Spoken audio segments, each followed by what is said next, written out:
Let's compare these two decimal numbers, 0.1 and 0.001. Which one is larger? To compare decimal numbers, let's first align the decimal points and add zeros after the decimal as needed. This helps us compare the numbers place by place. Let's compare each place value.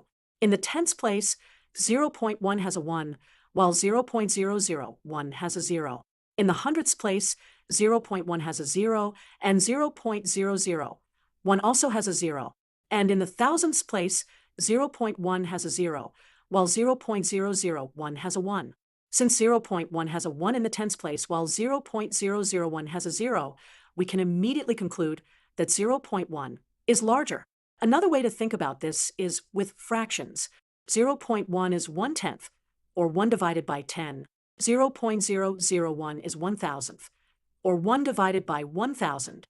1/10 is clearly larger than 1,000th because we're dividing 1 by a smaller number.